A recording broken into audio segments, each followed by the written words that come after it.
فورن added political parties وہ parties ہیں جو یا تو فورن کنٹریز کی ایما پر یا فورن کسی اور پارٹی کے ساتھ ایسوسیشن رکھتی ہیں یا ان کے ایما پر کام کر رہی ہیں یا کسی فورن نیشنل کمپنی فرم سے یا ڈپارٹمنٹ سے یا کسی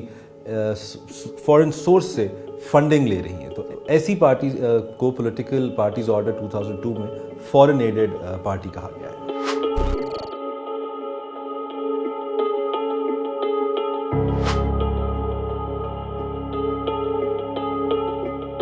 2010 میں جب پی ٹی آئی کا پاپولیرٹی گراف بہت اوپر جا رہا تھا تو اس وقت ان کے ایک فاؤنڈنگ ممبر اکبر شیر بابر صاحب کا یہ خیال ہوا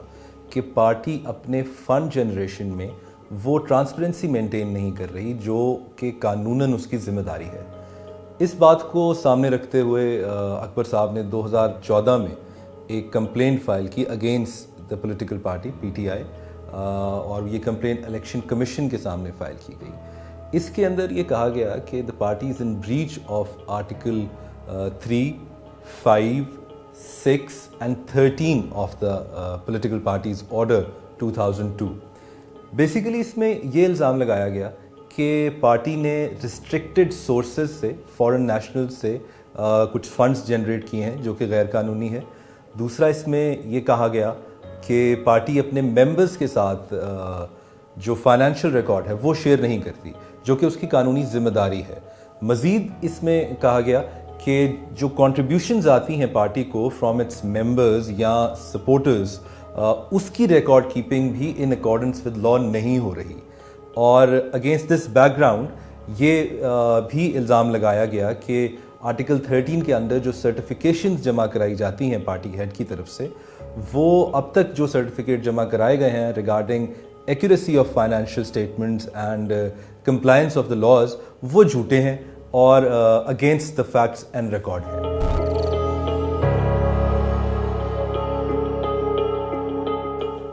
جب یہ کمپلینٹ الیکشن کمیشن کے سامنے آئی ہے تو بہت مراحل سے گزرتے ہوئے اس کے اندر ایک اسکروٹنی کمیٹی کو بنایا گیا جس کو یہ مینڈیٹ دیا گیا to review certain documents the relevant documents اور اس کو کہا گیا کہ ایک رپورٹ پیش کرے before election commission of Pakistan جس سے یہ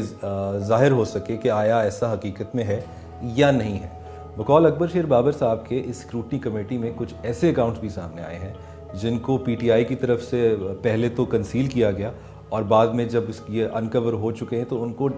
ڈس اون کر دیا گیا ہے اور ان کے بارے میں کہا گیا ہے کہ ہمارے علم میں نہیں ہے کہ یہ ہمارے نام پہ اکاؤنٹ کس شخص نے کس نے کیوں کھلوایا ہے اور وہ یہ اکاؤنٹ ہماری آتھرائزیشن کے بغیر کھلوایا ہے.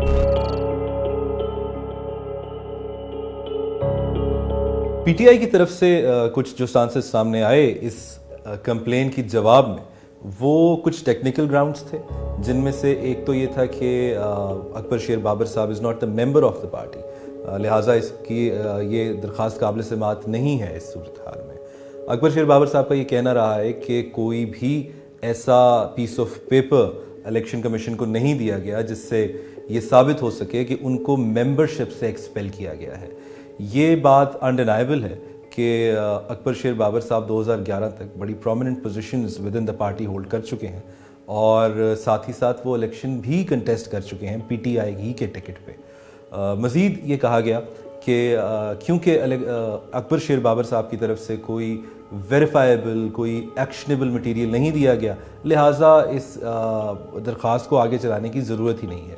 ادھر اس چیز کا ذکر دوبارہ کرنا ضروری ہے کہ اکبر شیر بابر صاحب اپنی درخواست میں خود یہ الزام لگا چکے ہیں کہ as being member of party ان کے ساتھ اور باقی ممبرز کے ساتھ جو فائنینشیل انفارمیشن یا ڈاکیومنٹس ہیں وہ شیئر نہیں کی جاتی رہی. یہ بھی کہا گیا کہ there has been a history between the political party P T I and the chairman with the complainant Akbar Sher Babar Sahib. یہ بات درست ہے کہ there has been some litigation between the parties. P T I کے فیاض الحسن چوہان صاحب نے ایک کیس فائل کیا تھا راولپنڈی میں اگینسٹ اکبر شیر بابر صاحب جو کہ وڈرا کر لیا گیا جو کہ ان کی طرف سے بعد میں واپس لے لیا گیا. اسی طریقے سے پی ٹی آئی کی طرف سے بھی ایک کیس فائل کیا گیا تھا اکبر شیر بابر صاحب کے خلاف جو کہ ڈسمس ہو گیا یعنی کہ پی ٹی آئی وہ کیس ہار گئی. ایک کرمنل ڈیفیمیشن کی پروسیڈنگز بھی under section 499 and 500 of P P C initiate کی گئی تھیں وہ بھی ڈسمس ہو گئیں اور اس کا فیصلہ بھی اکبر شیر بابر صاحب کے